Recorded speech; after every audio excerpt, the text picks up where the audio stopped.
I've learned a lot over the years from my children, especially sometimes in funny moments. And for the past couple years, I've been working for a ministry called Dirty Vagabond Ministries, which is an inner city ministry for kids. And it's amazing to see what my own children have picked up during this time while I've been working for them. And one of the things that they've started to do is collect money whenever they're doing something. Even just sometimes it's just a normal day. They just like collect change around the house and they want to give money to the poor.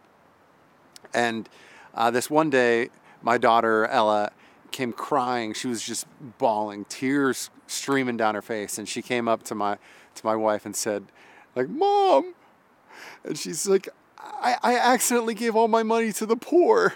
And she had given away all her money. And it was just this like sad, beautiful moment.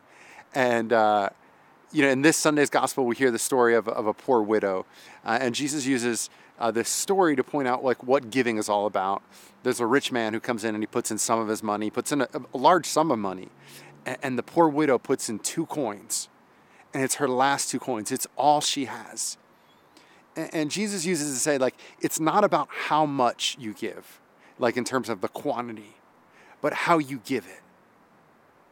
And it's a good reminder for us that what does Jesus want from us? He wants us to give our whole lives to him. I mean, that includes our finances. It includes our decisions. It includes just our daily decisions, whether they're big or they're small. Are you willing to give God everything?